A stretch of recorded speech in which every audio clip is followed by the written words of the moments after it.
sọ nǹkan bóyá bí ọdún mẹ́rìndínlógún sí. lọ́ba di Toronto. nígbà tí wọ́n máa wo náà rí i pé gbúdẹ ni. Toronto. so kọ́lọ̀ ṣàánú wa. ọ̀dà nígbólóhùn kan péré àyájọ́ olólùfẹ́ Valentine's Day. Happy Valentine gbogbo ẹ̀yin tẹ́ ń gbọ́ wa ń pẹ́ńsọ́nà o. Happy Valentine. ẹ jẹ́ ká ṣe níwọ̀ntúnwọ̀nsì. torí wípé to every action there is a reaction. ọmọ ìlú wo ni sọyún bá jáde yẹn. ipe tá a bá lu pẹ̀tẹ̀pẹ̀tẹ̀ ní pọ̀pá ó di dandan kó fún ẹ rẹ̀. so mo fẹ́ gba àwa ọ̀dọ́ langba níyànjú nǹkan tí Valentine túmọ̀ sí kọ́ la ń fi ṣe lónìí o. wọ́n fi ń yàlè ni. wọ́n fi ń yàlè ni o. ẹ̀yin ìyàwó ilé tẹ́ ti fojú ṣọ́ broda Kamoru broda David lọ́ọ̀kan lé ẹ rántí pé oyún nìgbẹ̀yìn ẹ o. àwa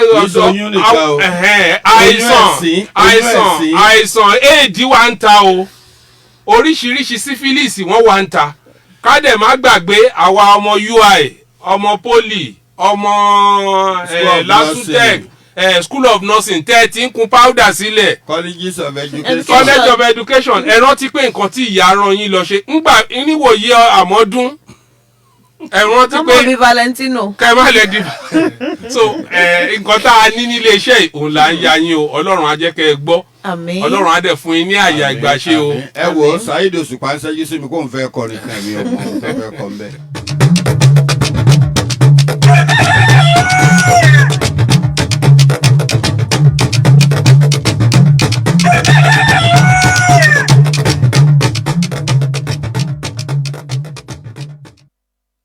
ẹ̀yin tèmi kò sí kékeré akàn tí nílé lórí ọlọ́mbà mi ṣe mo máa tún ti nílé lórí. èmi kí n Dr. Saheed Òṣùpá Saheed Òṣùpá olúfimọ àkọ́kọ́ mo ń fàsìkò ìsọ fún gbogbo ẹ̀yin èèyàn wa káàkiri gbogbo Nàìjíríà yìí wípé gbogbo ẹni tó bá wù kó kọ́lé kó wá bá a dòwò pọ̀ ní Afia Properties and Homes à ń ta ilé à ń ta ilẹ̀ ilé tó ní sí of o ilẹ̀ tó ní sí of o ẹ wá bá a dòwò pọ̀. àǹfààní ẹ̀dínwó ti wá lọ lọ́wọ́ láwọn estate wa Afia Estate phase 1 and 2 Yànàfà Afia Court Erodom GRA àti Afia Court Ọmọláyọ̀ Estate Àkóbọ̀ nìbàdàn nìyẹn o àtàwọn estate wa tó wà lẹ́kọ̀ọ́ ní Lẹ́kì Àtàjà tó fi mọ́ ibikíbi tẹ́ ẹ bá ń fẹ́lẹ̀ sí ẹ ṣáà ti kàn sí wa ní Suite 1 Adala Shopping Complex lẹ́yìn Zenith Bank Challenge Ìbàdàn tàbí kẹ́ ẹ pè 0708-104-3423 tàbí 0813-572-6570 Afia Homes and Properties àdùnbárìn donílé ayọ̀.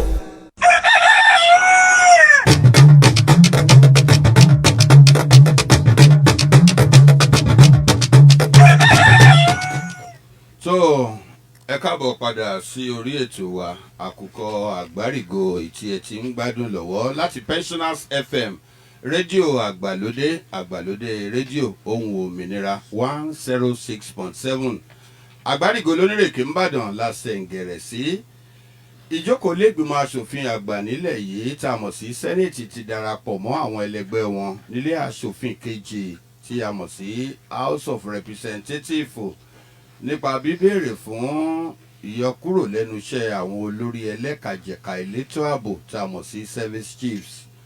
ṣé lóṣù tó kọjá ní ìjókòó lẹ́gbìmọ̀ asòfin àpapọ̀ kejì rẹ́ẹ̀pù jíròrò papọ̀ lórí àwọn ìpèníjà ètò ààbò tó ń dojúkọ orílẹ̀-èdè Nàìjíríà tí wọ́n sì fìmọ̀ ṣọ̀kan nígbà náà sọ fún ààrẹ Muhammadu Buhari pé kó yọ àwọn olóríjorí ẹlẹ́kajẹ̀ka elétò ààbò orílẹ̀-èdè yìí níṣẹ́ láì fi àkókò ṣòfò mọ́. ṣùgbọ́n níbi ìjókòó lẹ́gbìmọ̀ asòfin àgbà sẹ́nẹ̀tì ní àná òde yìí olórí ilé asòfin sẹ́nẹ̀tì Ahmed Lawan ṣàlàyé wípé kò sí ohun tó burú ń bẹ̀ o tí ìjọba bá gba iṣẹ́ lọ́wọ́ àwọn òṣèlú alágbádá tí ò bá lè fakọyọ lẹ́nu iṣẹ́ kálukú wọn.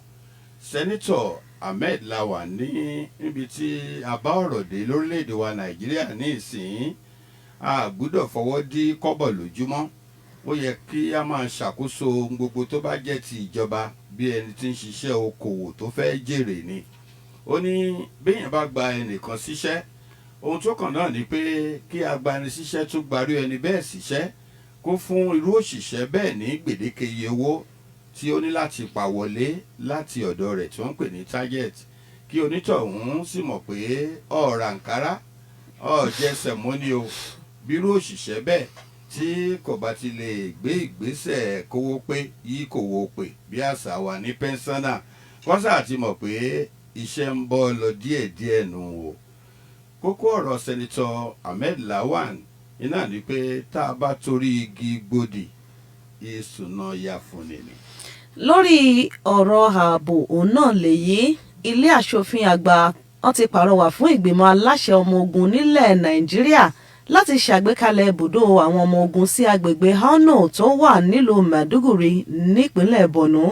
àrọwọ̀ ń wáyé nítorí bí ikọ̀ Boko Haram ṣe gbẹ̀mí àwọn arìnrìn-àjò tí wọ́n sì bà àwọn ọkọ̀ tó pọ̀ níye jẹ́. ilé bu ẹnu àtẹ́lu bíkọ̀ agbésùmọ̀mí Boko Haram ṣe rán àwọn èèyàn náà lọ sọ́run àpàpàǹdodo. àwọn aṣòfin àgbà náà kò ṣàìdúró ìṣẹ́jú kan láti bu ọlá fún àwọn olóògbé ọ̀hún kọ́lọ́run tu àwọn ẹbí àwọn olóògbé náà nínú kó sì má jẹ́ kárin àrìnfẹsẹ̀ sí. àmì ẹ̀ pọ̀ jàre Bánkẹ́ Bello ọmọ àríléwọ̀ èyí ti jẹ́ èsì ìbò ọdún 1999 àti ti 2003 má dàwátì àjọ elétò ìdìbò INEC ló máa ń lọgun síta bẹ́ẹ̀ o.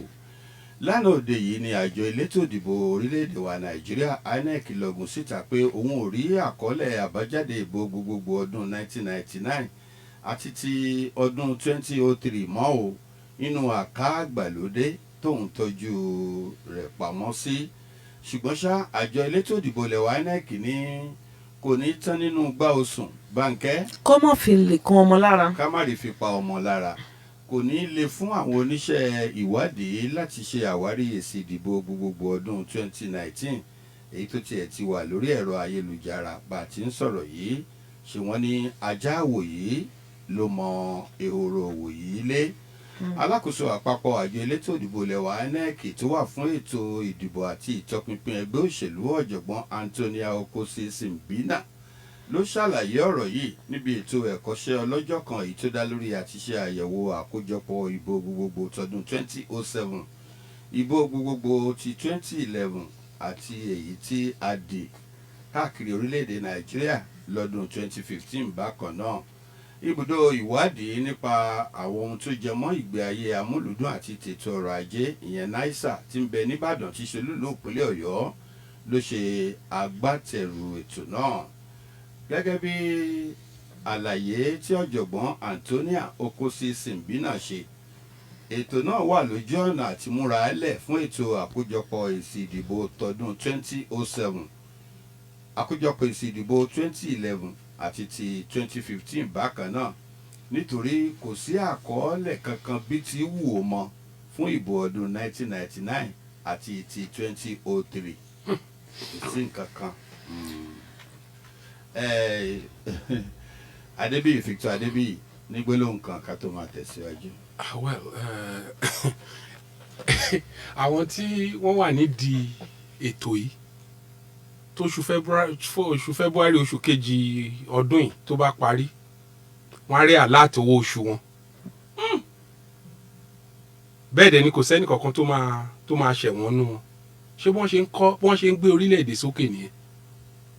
àfowó wọ́n á san sálárì gbogbo àwọn tó wà ní section yẹn tó wà ní library and archives gbogbo àwọn tó wà ní ìcháàjì ẹ̀rọ amúṣẹ́yá computer department gbogbo àwọn tó wà ní ìcháàjì gbogbo records. báwo ni record ṣe máa tí INEC bá sọ pé èsì ìbò ipò pòórá kí wàá lè expect lọ́dọ̀ àwọn olóṣèlú ńgbà olówó ò ní pòórá lọ́wọ́ ọ̀rú àwọn bẹ́ẹ̀ tírú ẹ̀ bá ṣẹlẹ̀ ní àwọn ibi tí wọ́n ti lórí lọ́rùn irú INEC chairman bẹ́ẹ̀ kò gbúdọ̀ fi irú ẹ̀ léde láìṣe pé ó ti gbé resignation letter ẹ̀ wá bẹ́ẹ̀ tó kú president tó fẹ́ bí ǹjẹ́ president gbọ́ nípa nǹkan báyìí ǹjẹ́ àwọn Shehu Garuba ǹjẹ́ àwọn Adésínà ṣé wọ́n máa jẹ́ kó gbọ́ sírú gbogbo àwọn nǹkan báyìí ta ló máa bá wọn fi léde pé wọ́n háyà crowd láti máa pé háyà dé pé àwọn tó ń bẹ̀ lọ́wọ́ ẹ̀ ló ń pariwo ní Borno torí pé òdodo ó jìnnà sí àwọn tó ń ṣe ìjọba orílẹ̀-èdè yìí torí pé nígbà tí mo wo kinní yẹn ni ó bani lọ́kàn jẹ́ pé àwọn kọ̀ọ̀kan wà tó yẹ pé wọn ò gbúdọ̀ máa bá wa gbọ́ lókè ní ìlú òyìnbó, wọn ò gbúdọ̀ máa gbọ́ láwọn Benin Republic, àwọn Togo, àwọn ìlú kéékèèké tó yí wa ká. Kò yẹ kí irú nǹkan báyìí kó máa jáde. Bẹ́ẹ̀ gbogbo nǹkan wọn tó bá ti ń jáde lórílẹ̀‐èdè reflection ni ọ̀gá orílẹ̀‐èdè ni. Tẹ́ bá fẹ́ wo bí family kan ṣe rí, ẹ wo baálé ilé family yẹn, ó máa sọ ọ̀pọ̀lọpọ̀ nípa gẹ́gẹ́ bí ibi tí ọ̀rọ̀ ẹbí yẹn ibi tó ti wọ́ wá. So Ọlọ́run kò ṣàánú wa ní Nàìjíríà, ó yá kàtì ẹ̀. ọwọ́ àjọ tó ń dọdẹ àwọn tó ń ṣòwò ìlú kúmọkùmọ EFCC ní ẹkùn Ìbàdàn ó ti tẹ àwọn ọmọ méjì kan tí wọ́n jẹ́ ọmọ bàbá kan náà tí orúkọ wọn jẹ́ Ọlárìnwájú Ọlátúnjí àti Fẹ́mi Ọlátúnjí. Ọlárìnwájú jẹ́ ọmọ ọdún mọ́kàndínlógún nígbà tí Fẹ́mi jẹ́ ẹni ọdún mọ́kàndínlọ́gbọ̀n. àwọn méjì yìí pẹ̀lú àwọn mẹ́tàlá míì lọ́wọ́ àwọn òṣìṣẹ́ àjọ EFCC tẹ̀ lórí ẹ̀sùn pé wọ́n ń lo ẹ̀rọ ayélujára láti lu àwọn èèyàn ní jìbìtì. àwọn afurasí ọ̀daràn ọ̀hún ní ọwọ́ tẹ̀ ní àdúgbò Aláfárá ní ìlú Ìbàdàn nípínlẹ̀ Ọ̀yọ́ nípasẹ̀ títa tí àwọn kan ta wọ́n lólobó pé àwọn kan ń ṣe iṣẹ́ láabi tí wọ́n sì ṣiṣẹ́ wọn tí àwọn agbófinró ṣiṣẹ́ wọn ní agbègbè náà tí wọ́n sì mú àwọn èèyàn wọ̀nyí. ọkọ̀ ayọ́kẹ́lẹ́ 3 tó dúró re, àwọn ẹ̀rọ ìbánisọ̀rọ̀, ẹ̀rọ kọ̀ǹpútà alágbélétan ìyẹn laptop, ìwé ìrìnnà sókè òkun international passport, ẹ̀rọ tí wọ́n fi ń sanwó POS àti àwọn mìíràn ni wọ́n bá lọ́wọ́ àwọn afurasí ọ̀daràn ọ̀hún. àwọn orúkọ àwọn mẹ́tàlá tó kù náà tí wọ́n mú pẹ̀lú àwọn ọmọ bàbá méjì ọ̀hún ni Ayọ̀mídé Ọláwálé, Elégbèdé Wálé, Lawal Ahmed, Adédèjì Ọlátúbọ̀sún, Adéníyì Ramon, Ọládipúpọ̀ Olúwatóbilọ́ba, Abíọ́dún Òjó, Victor Adaramoye, Tìmílẹ́yìn Adéníran, Kúnlé Joshua, Taofik Ibrahim. àwọn afurasí ọ̀daràn ọ̀hún ni wọ́n fojú ba ilé ẹjọ́ lẹ́yìn ìwádìí tó ń lọ lọ́wọ́. àṣé rédíò ní ipa pàtàkì láti kó nínú àti ṣe ìgbélárugẹ ìṣọ̀kan àti gbígbé nírẹ̀pọ̀ lórílẹ̀‐èdè kan. èyí ni èrò àwọn ẹni bí ẹni èèyàn bí èèyàn kan tí wọ́n bá rédíò àgbàlódé Pensioners FM 106.7 sọ̀rọ̀ láyàjọ́ rédíò lágbàláyé èyí tó kò ní àná ọjọ́bọ̀. nígbà tó ń sọ̀rọ̀ lórí àyájọ́ rédíò lágbàáyé fún tọdún yìí, olùdarí àjọ tí ń gbé gègé lé iṣẹ́ ìgbóhùnsáfẹ́fẹ́ lẹ́kùn yìí ọ̀gbẹ́ni Raphael Akpan ké sí àwọn oníṣẹ́ ìgbóhùnsáfẹ́fẹ́ láti máa tẹ̀lé àwọn ìlànà tó gbé iṣẹ́ ìgbóhùnsáfẹ́fẹ́ ró àti àwọn òfin tó wà nínú ìwé ìtọ́nisọ́nà nípa iṣẹ́ ìgbóhùnsáfẹ́fẹ́ tá a mọ̀ sí NB Code. gẹ́gẹ́ bí ọ̀gbẹ́ni Raphael Akpan, olùdarí àjọ tí ń ṣe ìgbéléwọ̀n àti ṣíṣe gbígbé gègé lé iṣẹ́ tó bá ti jẹ mọ́ ìgbóhùnsáfẹ́fẹ́ lẹ́kùn tìbàdàn, gẹ́gẹ́ bó ṣe sọ, ó ní èyí gan ló lè polongo iṣẹ́ tá a mọ rédíò mọ̀ láti ìbẹ̀rẹ̀ pẹ̀pẹ̀. olùdarí àjọ tí ń gbé gègé lé iṣẹ́ ìgbóhùnsáfẹ́fẹ́ lẹ́kùn yìí ọ̀gbẹ́ni Raphael Akpan ní ó ṣe pàtàkì fún gbogbo àwọn tí ó bá ń ṣe iṣẹ́ rédíò àti tẹlifíṣọ̀n láti máa tẹ̀lé ìlànà, wọ́n sì rí wípé wọ́n múra dáadáa kó tó di pé wọ́n gùn orí afẹ́fẹ́. ṣé ẹ gbàgbé pé ọ̀gbẹ́ni Raphael Akpan tá a wí yìí ní àlejò pàtàkì lórí àkànṣe ètò wa nílé iṣẹ́ Pensioners FM rédíò àgbàlódé ohun òmìnira èyí tá a pè ní bó ṣe ń lọ trending tí ó wáyé lánàá tí a fi ń ṣe àmì àyájọ́ rédíò lágbàáyé fún tọdún yìí. àwọn olóyè ẹgbẹ́ òṣìṣẹ́ fẹ̀yìntì nípínlẹ̀ Ọ̀yọ́ ní èyí tá a ti rí alága ẹgbẹ́ NUP aláyè olóyè Isiaka Abímbọ́lá Abọ́ládé àti akọ̀wé aláṣẹ fún ẹgbẹ́ òṣìṣẹ́ fẹ̀yìntì ní ìpínlẹ̀ Ọ̀yọ́ Comrade Olúṣẹ́gun Àbátàn, gbogbo wọn ló gbàlejò ẹni tó jẹ́ olùdarí ọ̀gbẹ́ni Raphael Akpan fún ti National Broadcasting Commission. kàtiẹ̀ náà ọjọ́ ti ń lọ. ìjọba ìpínlẹ̀ Ọ̀yọ́ ti ṣèlérí pé òun ò rí dájú pé kò sí súnkẹrẹ fàkẹrẹ ọkọ̀ mọ́ nípínlẹ̀ yìí. alábòjútó fún iṣẹ́ àti ìgbòkègbodò ọkọ̀ ní ìpínlẹ̀ yìí ọ̀jọ̀gbọ́n Raphael Àfọ̀njá ló sọ èyí di mímọ̀ nígbà tó ń ṣe ìdánilẹ́kọ̀ọ́ nípa ìgbòkègbodò ọkọ̀ nínú ìlú Ìbàdàn pẹ̀lú àwọn òṣìṣẹ́ aláàbò àtàwọn tó ń darí ọkọ̀ ní ọjọ́rú Wednesday tó kọjá yìí. ó ṣàlàyé pé ìjọba ìpínlẹ̀ Ọ̀yọ́ ń ṣọ̀nà bí àwọn ọkọ̀ ó ṣe máa lọ geere lójú àwọn pópó wa tí súnkẹrẹ fàkẹrẹ yóò di ohun ìgbàgbé. ọ̀jọ̀gbọ́n Raphael ní ìjọba ó túnbọ̀ pèsè iná adarí ọkọ̀ ìyẹn street light sí àwọn ibi tó ṣe pàtàkì bí àdúgbò Fẹ́lẹ́lẹ̀, Challenge àti àwọn ibi tí ó nílò rẹ̀ ní ìlú Ìbàdàn. Àwọn àdúgbò tí alábòójútó ọ̀hún àti àwọn ọkọ rẹ̀ wọn ò ṣàìdé òun náà ní bíi bus stop Gate, Mọ́kọ́lá, Dùgbẹ̀ àti Ẹlẹ́yẹlé ní ìlú Ìbàdàn. Victor Mumbo wáyé akọ̀wé ìjọba ìpínlẹ̀ Ọ̀yọ́ nígbà kan rí, àgbà ọ̀jẹ̀ agbóhùnsáfẹ́fẹ́ tó gbókùn tó gbára wọ̀, ẹni tó tún jẹ́ olùdarí ìgbìmọ̀ olùdarí iléeṣẹ́ rédíò àgbàlódé Pensioners FM 106.7 ní Àgbárígò lónìrèké Ìbàdàn, olóyè Adébísí Adéṣọlá ti ṣàlàyé wípé láì fi ti ẹ̀rọ ayélujára tó tún buyì kún iṣẹ́ ìgbóhùnsáfẹ́fẹ́ ní òde tòní ṣe, rédíò sì ni ọ̀nà tó dára jùlọ láti máa kàn sí gbogbo èèyàn tó pọ̀ ní àkókò kan náà, pàápàá jùlọ gbígbé ìròyìn sáyé. Olóyè Adébísí Adéṣọlá ní yàtọ̀ sí èyí, àwọn iṣẹ́ tí rédíò ń ṣe láwùjọ kò láfiwé, àgàgà láàrin àwọn olùgbọ́ rédíò tí kì í ṣorí kan tí wọ́n lọ bí ọlá Ọlọ́run, àti ní pàtàkì bí rédíò ṣe ń sọ onírúurú ènìyàn papọ̀ tó ń so wọ́n pọ̀ fún ìgbáyégbádùn aráàlú. Inú ọ̀rọ̀ tiẹ̀ náà, akọ́ṣẹ́mọṣẹ́ kan tó mọ àyíníke àti àyínípadà iṣẹ́ ìbáraẹnisọ̀rọ̀ ti gbàlódé, ọ̀mọ̀wé Titus Ale sọ nípa bí rédíò ṣe ṣe pàtàkì tó àti ipa tó ń kó láwùjọ wa. Ọjọ́ ti lọ, ẹ jẹ́ ká ìjọba ìpínlẹ̀ Ọ̀yọ́ ti ilé epo kan tí wọ́n ń kọ́ lọ́wọ́ pa nílùú Ìbàdàn o, nítorí pé ó lè ṣe àkóbá fún ilé ẹ̀kọ́ alákọ̀ọ́bẹ̀rẹ̀ primary school kan tí wọ́n ló wà nítòsí ibẹ̀. Kọmíṣánná fún ọ̀rọ̀ àyíká àti ohun àlùmọ́ọ́nì ilẹ̀ Honourable Kẹ́hìndé Ayọ̀ọ́lá yìí náà ni ó sọ̀rọ̀ ìdí mímọ̀ pé ìjọba ìpínlẹ̀ Ọ̀yọ́ ó ti gbégi lé ilé epo náà. Wọ́n ní Àpáta Ìbàdàn ní ilé epo ọ̀hún wà, àti pé ó ń ṣàkóbá fún St Michael primary school tí ń bẹ ní Àpáta. Nígbólóhùn kan Adébíyì Victor Adébíyì ká tó ṣí fóònù lẹ̀. Tá a bá wò náà, à ń gbé ilé epo kalẹ̀ láàrin àdúgbò, ó wọ́pọ̀ nìbàdàn. In fact, àwọn mi ò mórúkọ àwọn interior Ìbàdàn láwọn ibì kan, bóyá tí goslow bá mú mi tí n bá lọ sí tí n bá fẹ́ gba Màpó tí wọ́n yà sí ọwọ́ òsì yẹn níbi tí wọ́n ti ń ta ọkọ́, tẹ́ bá ògbónú bẹ́ẹ̀ lọ tẹ́ fẹ́ lọ jáde sí express. Ilé epo ti wà. In fact, ilé páànù ilé wọ̀nyẹn ó máa gbọ́wọ́ lé fẹ́ǹsì filling station. Filling station tá a dẹ̀ ń wí ni kò ju plot ilẹ̀ kan. Ibo làwọn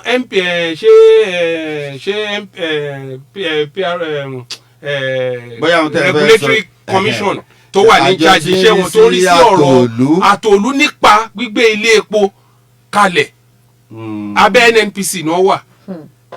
Ibo ni wọ́n wà? Tẹ́ bá máa wò wọ́n máa ní ọ́fíìsì lọ́yọ̀ state yìí, tí wọ́n bá ti gba ọ̀bẹ wọn á sọ júnù. Bẹ́ẹ̀ lọ sógun state the same thing lẹ́ máa rí, bẹ́ẹ̀ lọ sí Ọ̀ṣun nǹkan tẹ́ máa rí náà nìyẹn. Bribe ti fún àwọn òṣìṣẹ́ ìjọba lójú. Kí ni bribe yìí? Ìgẹ̀ owó gbọ̀bẹ́ tó bá ti lè settle tó ń fún wọn ní nǹkan tó bẹ́ẹ̀. So àwọn tí tá a bá ní standard láì ṣe pé a ní standard gẹ́gẹ́ bí orílẹ̀-èdè òdiwọ̀n pókè ṣe nǹkan báyìí tí ilẹ̀ ò bá tóbi báyìí o ò lè ṣe, àdúgbò báyìí o ò lè ṣe. àwọn kọ́sọ́mà ti ń pè wá àti lo táìmù tiwọn náà wọ́n ẹ má bínú sà. Ẹ káàárọ̀ o aago lélẹ́yìn lò ẹ rà sà 0908-111-1067 0908-111-1067 080-80-10-10-67 080-80-10-10-67 090-81-111-067. Ẹ sì láǹfààní láti máa wò wá náà. Hello. Ojú òpó yẹn ò dáa. Ojú òpó yẹn ò dáa o. Ẹ láǹfààní láti máa wò wá náà kétékété lórí ẹ̀rọ ìbánidọ́rẹ̀ẹ́ Facebook Pensioners FM 106.7. Ẹ máa lè máa gbọ́ wa náà. Hello. Ẹ káàárọ̀ o. Ẹ káàárọ̀ o. Ọ̀ya kojú òpó yẹn orí bá kan. Ẹ má bínú sí wa, ẹ tún gbìyànjú lẹ́ẹ̀kan sí. Kò sí bí a ṣe lè ṣe lórílẹ̀‐èdè láì ṣe wípé a ka ẹ̀mí àwọn aráàlú sí, kò lè sí ìdíwọ̀n. Nǹkan tó máa ń bí ìdíwọ̀n lórílẹ̀‐èdè òun ni value. ó ní ìdíwọ̀n tí a fi lé ẹ̀mí àwọn ènìyàn tí ò bá ti sí tí ẹ̀mí àwọn èèyàn bá ti. hello ẹ káàárọ̀ sá o àkùkọ àgbárígo ni o ẹ pẹ̀lẹ́ sá. àníbọ̀lẹ̀ wà.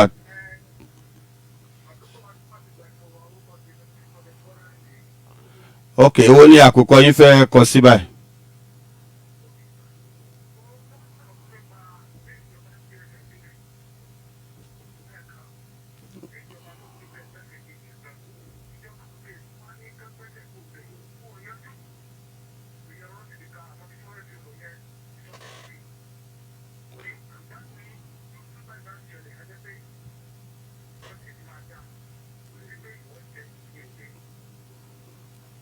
ọ̀dà ẹ ṣe púpọ̀ ṣùgbọ́n ọ̀rọ̀ yẹn ti wà ní ilé ẹjọ́ kò ṣeé fà lọ títí ẹ ṣe. 0908-111-1067 0908-111-1067 tàbí 0808-010-1067 0808-010-1067. tó à ń retí yín ẹ ṣe ìpè wá wọlé ọ̀dà. gẹ́gẹ́ bí mo ṣe ń sọ lọ ṣáájú lẹ́ẹ̀kan a rí wípé bí orílẹ̀-èdè bí ó bá ṣe ìdíwọ̀n tó bá fi lé orí ẹ̀mí àwọn aráàlú ẹ̀ òun ló máa jẹ́ kí a mọ ìdíwọ̀n tó máa fi lé gbogbo ohun tí wọ́n bá ń ṣe lórílẹ̀-èdè yẹn. yẹn standard. bẹ́ẹ̀ ni tẹ́ ẹ bá wò ó sìn ẹ rí i pé ní orílẹ̀-èdè yìí tí ẹni 10 bá kú tí 20 èèyàn bá kú tí 30 bá kú wọ́n á ní pépà ò tiẹ̀ ní gbé lọ́pọ̀lọpọ̀ gbà because kán tó gbé pé wọ́n ń kọ́ lọ́wọ́ 13 mi tún ti ṣẹlẹ̀ 12 orílẹ̀-èdè náà la wà bí ìwọ̀nba ọdún mélòó kan sẹ́yìn tó ẹ pé tí ẹnìkan bá tí ọkọ̀ ayọ́kẹ́lẹ́ tó bá ń lọ bóyá Lagos láti Ìbàdàn sí ìlú Èkó ń bì tí ìjàmbá ọkọ̀ bá ṣẹlẹ̀ tó ẹ pé gómìnà láti mọ̀ nípa ẹ̀ wọ́n á rán àwọn èèyàn kán lọ bá àwọn fámìlì yẹn kẹ́dùn wọ́n á wo bọ́n ṣe fẹ́ ràn wọ́n lọ́wọ́ láti sanwó hospital because kì í ṣe nǹkan tó ń ṣẹlẹ̀ lemọ́lemọ́. nígbà náà lọ́hùn. bẹ́ẹ̀ nísìnyí tí odidi tírélà tó bá wọnú ọjà tó pa gbogbo èèyàn gómìnà tiẹ̀ ní ó lè má ráyè lọ ẹ̀mí ti di 10 kọ́bọ̀ lórílẹ̀‐èdè wa. ó ti kúrò ní méjì ìpínlẹ̀. 10 nísìn so ó so bani nínú jẹ́ tẹ́ bá wo gbogbo àwọn ìwà kò kàn mí tí wọ́n tó ń hù náà nírú àwọn ìlú tó ti mókè bíi China ẹ rí i pé ẹ̀mí àwọn ènìyàn wọn náà bẹ́ẹ̀ náà ni ò jẹ́ wọn lójú bíi tiwa wọ́n kàn mókè ni bet. hello ó ti já ẹ tẹ̀síwájú. olófà tó fi jẹ́ pé tẹ́ bá wo orílẹ̀-èdè bíi China pẹ̀lú bí wọ́n ṣe advance technology tí ìmọ̀ ẹ̀rọ wọn tó lọ sókè ṣùgbọ́n báwo ni àwọn èèyàn wọn ṣe níye sí lójú wọn. hello ẹ káàárọ̀ sà o ta ló ń sọ̀rọ̀ níbo lẹ wà níbo làkùkọ yín fẹ́ kọ sí o.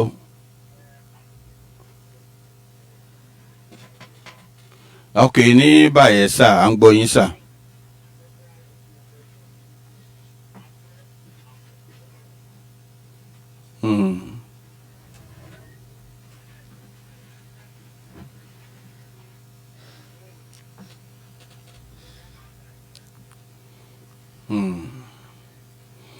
ẹ ṣe àdúpẹ́ ọjọ́ ti lọ ẹ má bínú dádì wa ẹ jọ̀ọ́ torí Ọlọ́run ọjọ́ ti lọ tó kò ní jù báyìí lọ lórí ètò wa àkùkọ àgbárígo fún ti ọjọ́ òní ẹ yẹ ká fi yòókù sí ọ̀la pẹ̀lú ògo Ọlọ́run nígbà tí àwọn ẹlẹgbẹ́ wa yòókù náà tún pàdé yín lórí ètò náà Lérè Ṣítù náà ni orúkọ tèmi bàbá pẹ́ńsánà ti ń ṣiṣẹ́ pẹ́ńsánà Ọlọ́run ni ó ń fún wa ṣe Adébíyì Victor Adébíyì ẹ̀dágbére.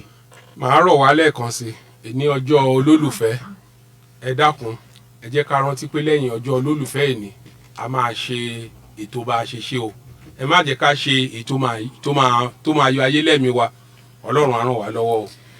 adúpẹ́ lọ gbogbo ẹ̀yin olólùfẹ́ ìkànnì yẹn pátá àtẹ̀yin tẹ́ ẹ bá wa tẹ́ ẹ darapọ̀ mọ́ wa ní òwúrọ̀ yìí àtẹ̀yin tẹ́ ẹ tẹ́ ń gbìyànjú láti pè wọlé sórí ètò ṣùgbọ́n tí ojú òpó yẹn tí ò tọ́ dáadáa láàárọ̀ yìí gbogbo yín pátá la dúpẹ́ lọ́wọ́ yín ẹ jẹ́ ká fi ìfẹ́ ṣe ohun gbogbo lónìí gẹ́gẹ́ bá a ṣe mọ̀ pé òní ni àjájọ́ olólùfẹ́ Adébánkẹ́ Bello Àríléwọ̀ mo dágbére lówùúrọ̀ yìí pé ó tún dìgbà kan.